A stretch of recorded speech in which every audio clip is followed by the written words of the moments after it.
Hi guys, Olive here. Today I would like to do a little bit of a chatty discussion video in which I would like to discuss how we know exactly when a specific book is our favorite book. Most of the time when people find out that I'm a reader, the very first question I get from them is, well, what's your favorite book? I always agonize over how to answer this question, as I know a lot of you probably do as well. How do I compare my favorite books? They're apples and oranges. I love them for different reasons. They've meant different things to me at different times. How would I hope to compare a book that does atmosphere perfectly, like The Night Circus, to a book like The Interestings that had characters that I connected with so much? How do I compare a beloved classic like Pride and Prejudice to The Tsar of Love and Techno, which personally means so much to me? Though I agonize over how to answer this and always feel justified in saying, well, I have a few favorites, I always have felt at the back of my mind that I should probably have one favorite book.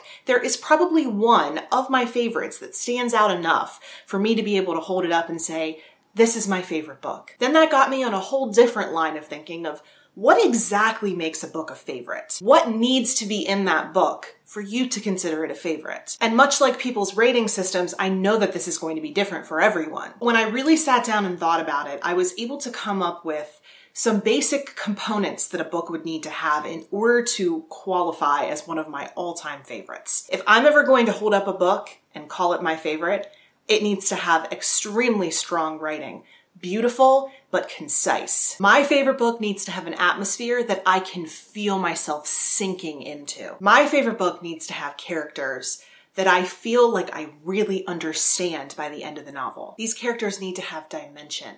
They need to go on a journey throughout the course of the book, and they really need to stick with me. My favorite book needs to have a compelling story that is laced with meaning. My favorite book needs to respect its audience and not spell every little detail out and give the reader some wiggle room to connect some of those dots. My favorite book needs to be one that I can connect with, and not just because I'm reading it at a specific time in my life, which leads me into my next point, that my favorite book needs to be one that can be reread again and again, with my enjoyment increasing every time I read it. My favorite book needs to make me crave those rereads. My favorite book needs to make me feel conflicted with my only child tendencies, in that on one hand, I want to shout my favorite book's name from the rooftops and get everyone to read it, but on the other hand, I want it to be just mine and keep it all to myself. My favorite book needs to be one that I'm thinking about all the time, whose themes and meanings pop up in my everyday life. My favorite book needs to be one that I smile every time I think about it. After having thought about all of those qualities that a favorite book must possess for me over the past few days,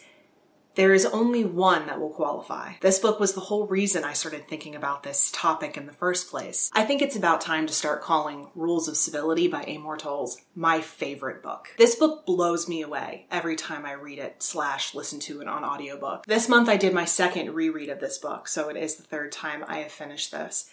And I love it more every single time. The fact that it's set in 1937, the fact that the main character is of Russian heritage, the fact that jazz music has such a place in the story, the fact that the main character is not only bookish but has her own career, the fact that the characters are so dynamic, the fact that the writing is so crisp and clear, the fact that there are underlying themes about life and simplicity versus excess, and the fact that this book talks about what happiness really means. The fact that every time I finish this book, I want to just start it all over again and experience it again. The fact that this book never gets old for me, and that it's one that I want to reread every single year. Lastly, and probably most importantly, the fact that I have feelings for this book that I have never ever felt toward any other book that I've read ever. All of those facts lead me to the conclusion that there is no other book that could ever qualify as my favorite. But as I said before, I know that not everyone is going to have the same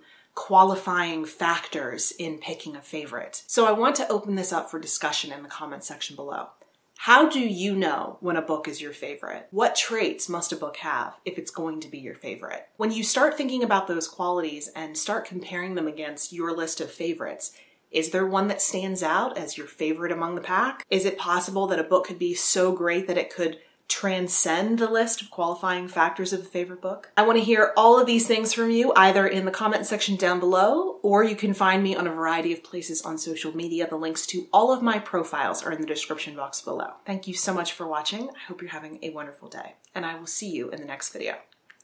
Bye.